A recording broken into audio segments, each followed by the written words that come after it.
All right, we're going to do a no sweat corrupted gauntlet guide right here. This is really simple with time, but at first it can definitely be a little challenging. Obviously, the only hard requirement is that you have to have done Song of the Elves, so as long as you've done that, you can go. I always just go in with nothing, even though if you go in, you'll appear with nothing anyway. So the whole goal here is we want to get 7 of the major pieces, being ore, bark, and the what's it called? Like the silk or whatever, cotton, if you will. And also you want to kill one of these guys and get a weapon frame. So basically with every inventory you want to have one weapon, or the first run, you want to have one weapon frame, 7 of those 3 pieces I just mentioned, and then 2 of the herb that you pick up. And it sounds like a lot of information, but if you just replay this video and hear that over and over, you'll see.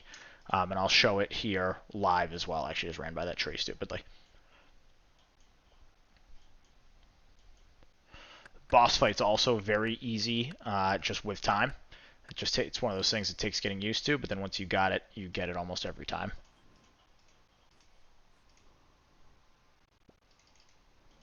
Okay, so I got those 2 herbs. That's all you need for now. Go and get 6 now of the bark. And then you want to check here too. You see a boss there, and I always run in a horseshoe motion, opposite of where the final boss is. Nice, we got our cotton here.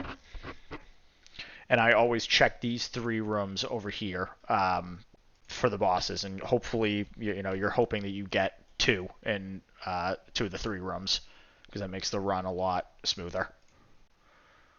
So we can see I'm about to get my last cotton here. I can drop this because I already made the crystals, already grinded those up. You need 30 of those, by the way, forgot to mention that. Don't need anything in here. Get our last piece of bark right over here. You want to pray melee because these guys actually can hit you pretty hard in the corrupted. Okay, perfect. We're going to get all of our ore. Only thing that sucks is we only have the melee guy, which means that I'm going to create the melee weapon just so I have something I'm sure that I can perfect later. Okay. You want to drop both the pickaxe and the axe to make room for everything. All right, we're just running away. If you get back to this room with 5 minutes remaining, you're in pretty good shape. You can still recover if it's less than that, but 5 is a good mark that you want to hit for being done the first run.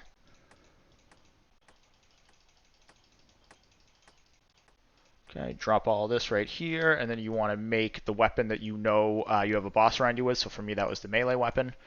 3 vials, and then run over here and fill them up with water. I never skip this step. Some people do, and they just fill it at the fishing spots, but I think it's easier just to do this to be sure. You're going to want to kill some of these because you're also going to need 380 crystals by the time you're done this to make this whole run work and get the level 2 armor that you want and the level 3 weapons, so you want to kill a couple of these guys also on the way. And now we're just going to go kill this boss so we can perfect the melee weapon that I have. Oh, we'll get this on the way because you also need 1 more of these. You need 3 of the herbs in total, and that's the 3rd one. So now we just kill him.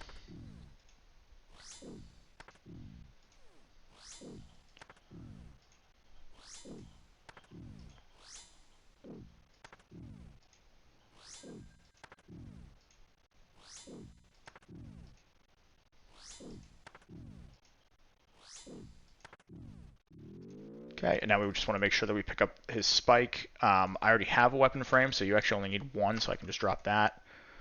I'm going to finish making this potion. This guy's attacking me. I'll actually kill him just to get the extra shards, like I talked about. Oh, nice, an extra teleport crystal. So that teleport crystal will just bring you right back to the beginning. You want to hit these fishing spots on the 2nd run. You want to fill up your inventory as much as you can with those. And then after I'm done with this, I'm actually just going to have to go hunting for another boss since there wasn't one in that previous 3 that I checked because they can only spawn on the 3 parts, middle parts of the room, both northeast, south, and west. So we got to run the wall here north and see if we have one. Yep, there's a dragon. Praying time. Whew. So that means when I get back now, I will be making the melee weapon, obviously, and then also the staff. Okay. So right now, before we go, we just want to find some fishing spots to fill up our inventory as much as possible. And then we'll use one of these teleport crystals to just get right back to the main room while we're get the final gear on for the fight. Nice, beautiful room right here with 3 fishing spots. This should be enough to fill up our inventory and then be able to go back.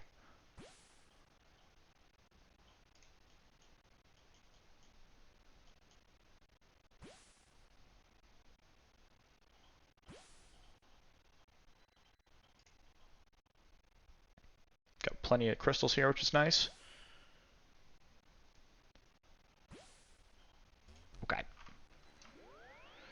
So now when you go back, you want to drop all of the potions and all of the fish. I don't cook it at this point. I cook it after I make everything else. It's a preference thing.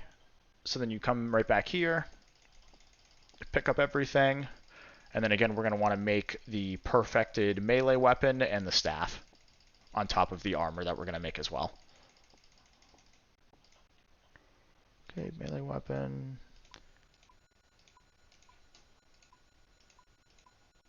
You can see I just made level 2 armor there. I always go with level 2. You can go level 1, but it's going to make the boss fight trickier. And let's just get over here and start picking up this stuff. Then I always do a scan here, and I'm looking to see if there's any close by fishing spots, because you are going to have some extra spots to fill.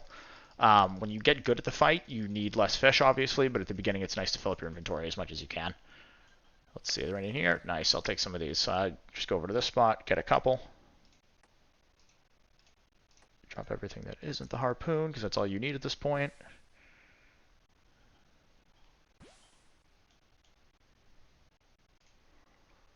And go back here, cook them all, and we have 30 seconds left, so we got plenty of time.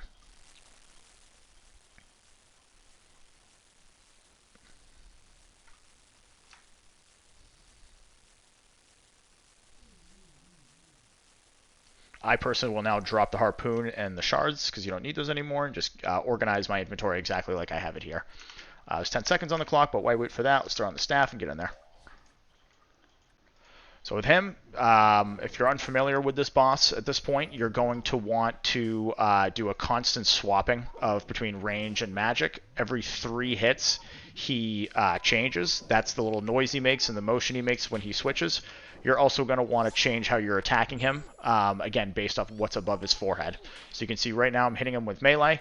Those tornadoes, you want to dodge those. So he just swapped again right there.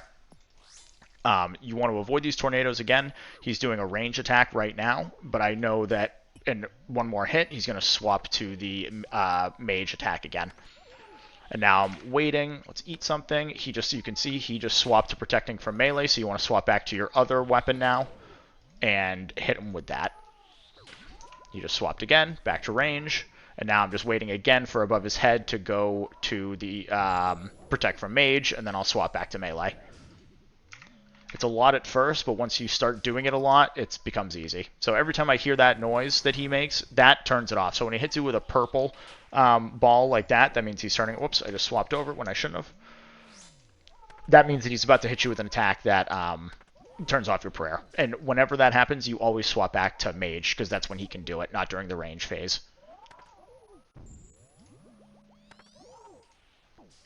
So again, you just want to avoid these tornadoes. And it's really just the same thing over and over again. Oh, and this floor as well. He just did the move where he turns off my prayer.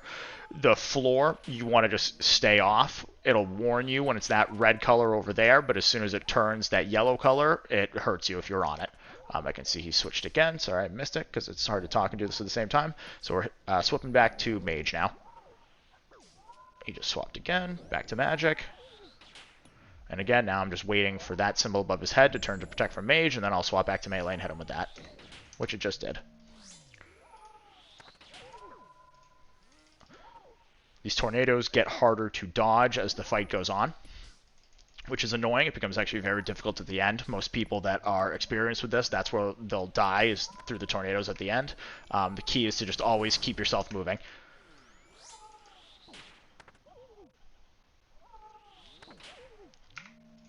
Got a swap, not paying attention. Even though he just hit me with that prayer turnoff, he swapped to range immediately, so sometimes you just got to look out for that to know that you actually want to swap back to range and not mage. You can see he just swapped. I should probably eat and drink some prayer pot.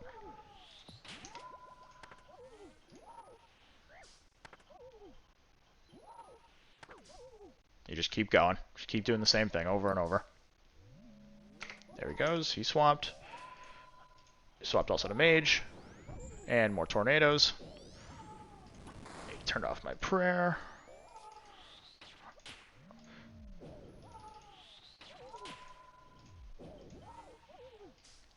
And you just keep going. Same thing. I gotta get off this. Oof, that was close.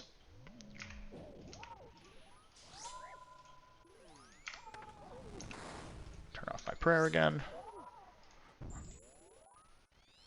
Come on. Missed it by a tick.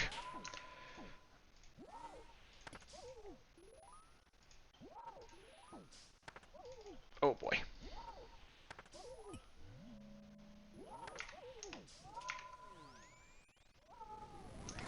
Turn off my prayer again. He's now praying against melee, so let's hit him with mage. A lot of your hits in here too are RNG based, so sometimes you have good fights where you kill them quick, sometimes you have terrible ones. Just kind of is what it is. I still have yet to get the enhanced seed, so let's see if I can maybe pull it out on this run. That'd be great for the guide, but I am skeptical.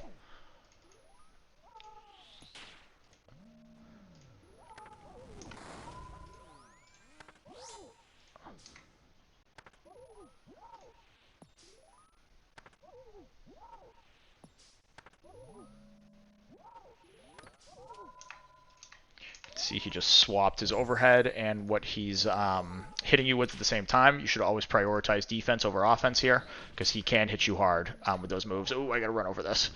Ow. Also, if you run under him, he'll stomp on you like he just did there. So it's another thing you just gotta watch out for. He needs to die. This is taking way too long. Okay, nice 41.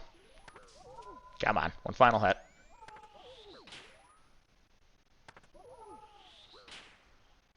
Unbelievable. There he goes. That's simple. Let's see, 398. Can I get the enhanced? No. Cool. Typical. So that's it. If you have any more questions, just leave them down in the comments. I'll be happy to answer them. It's just that simple. Just rewatch this video if you need any guide, and you'll be able to do it in no time.